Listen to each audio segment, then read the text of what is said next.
ምንጊዜም ሚዲያ የዕለቱ ጉዳይ ከመጽሐፍት ገበታ ከአድማጮች መድረክ መስታወት የቅዳሜ ወጎችና የተወልደ እንግዳ መደበኛ ዝግጅቶቻችን ናቸው።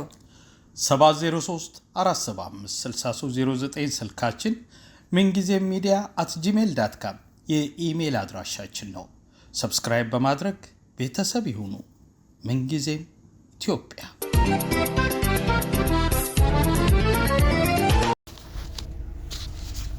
ሰላም ጤና ይስጥልኝ የምንጊዜም ሚዲያ ቤተሰቦች። በጧቱ የቀጥታ ስርጭት ፕሮግራማችን ፖለቲከኛ የሺዋስ አሰፋ መታሰሩን ነግረናችሁ ነበር። አሁን ፖለቲከኛ የሺዋስ ከስር መፈታቱን ሰምተን ደውለንለታል። የነበረው ሁኔታ ምን ይመስል እንደነበረ እንደሚከተለው ገልጾልናል።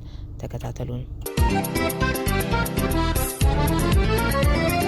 የሺዋስ እንኳን ፈጣሪ ለቤት አበቃ።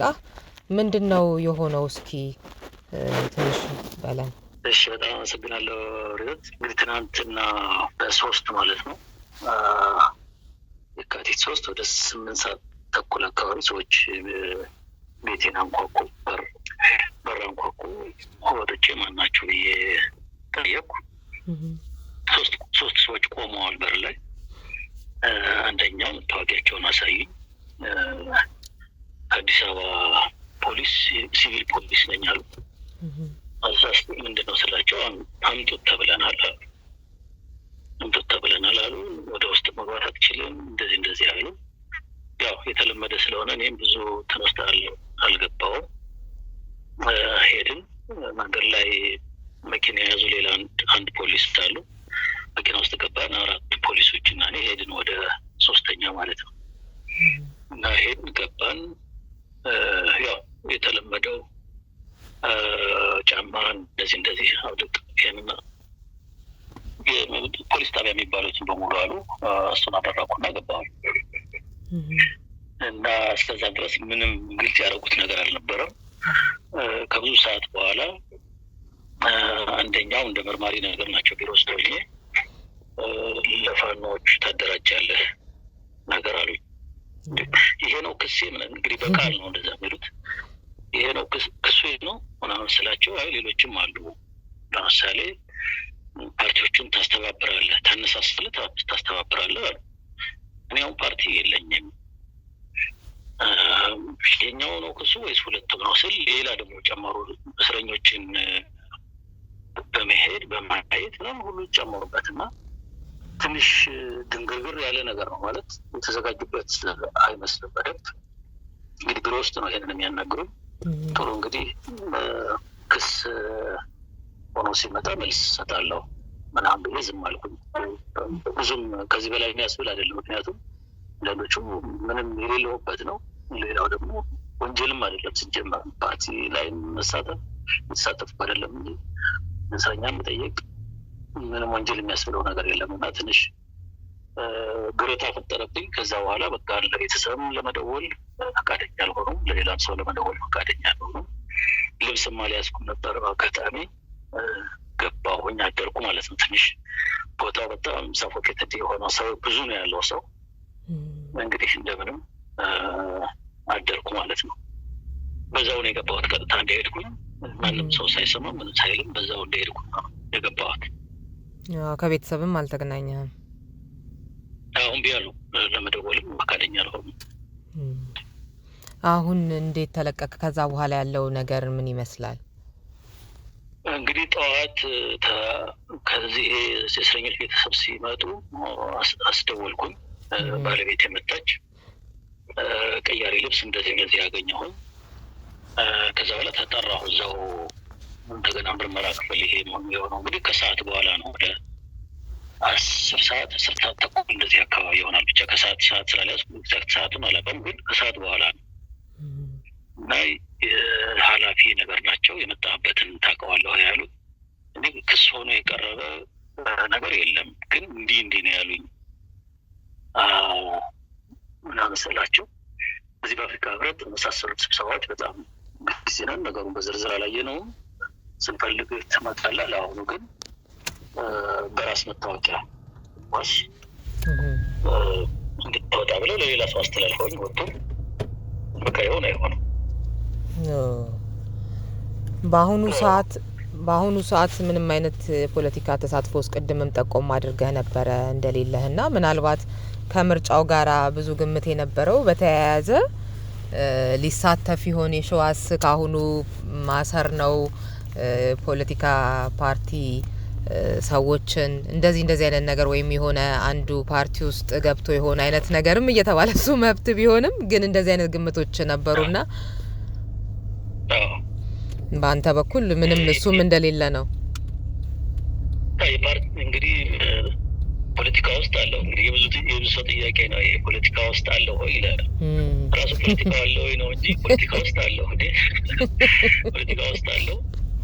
እንደምታውቂው 1960ዎቹ እና ምናልባትም ከ50ዎቹ ጀምሮ የኢትዮጵያ ሕዝብ ጥያቄ አለ። በራስ የመተዳደር ጥያቄ፣ የሕዝብ የስልጣን ባለቤትነት ጥያቄ አለ። አሁንም የዛ ትግል አካል ነኝ። ያንን እንደናንተ በሚዲያ በዲፕሎማሲ በልዩ ልዩ መንገድ እየታገለ ነው ህዝቡ አይደለም። የዛ ትግል አካል ነኝ።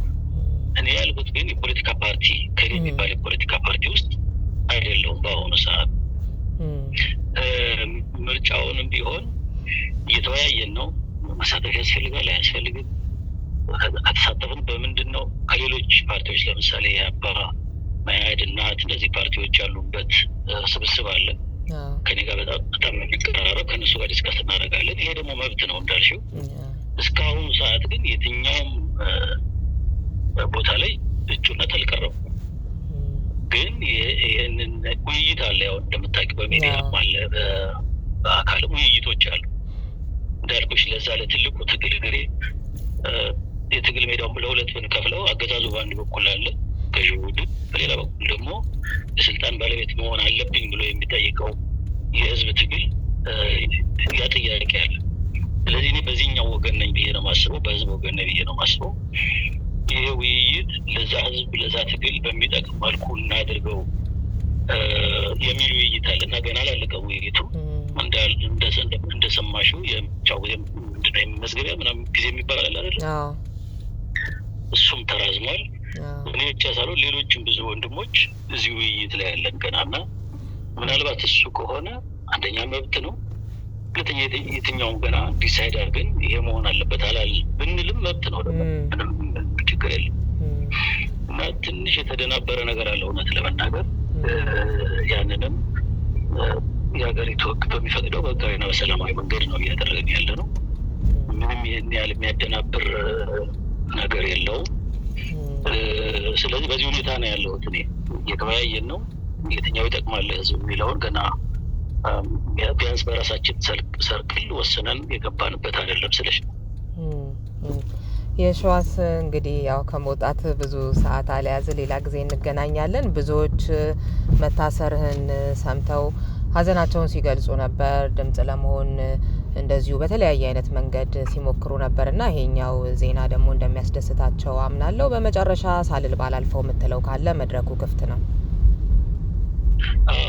ቅድም እንደገለጽኩት ይመስለኛል ግን ሁሉ ድምጽ ያሰሙ እህቶች፣ ወንድሞች፣ ሚዲያዎች፣ ሌሎችም አካላት የዚህኛው ትግል አካል ናቸው ብዬ ነው የማምነው። በጣም ከልብ አመሰግናለሁ። በኋላ ከወጣሁ በኋላ እንዳየሁት በጣም ብዙ ሰው ነው፣ ብዙ ወንድም፣ ብዙ እህት፣ ብዙ ሚዲያዎች፣ ብዙ ለሰብአዊ መብት የሚቆሙ ቢያቆኝም ባያቆኝም የሚቆሙ አካላት ናቸው ድምጽ የሆኑኝና ከልብ አመሰግናለሁ። አጠቃላይ ያለንበትን ሁኔታ ቀጣዩን ማድረግ የምንፈልገውን ነገር በተመለከተ እንዳልሽው ወደፊት በሰፊው የምንገልጸው ይሆናል።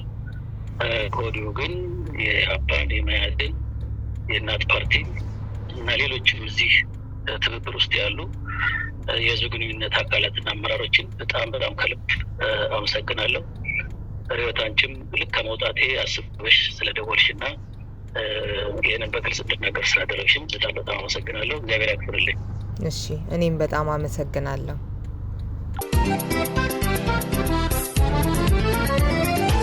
ምንጊዜም ሚዲያ የዕለቱ ጉዳይ ከመጽሐፍት ገበታ፣ ከአድማጮች መድረክ መስታወት፣ የቅዳሜ ወጎችና የተወልደ እንግዳ መደበኛ ዝግጅቶቻችን ናቸው።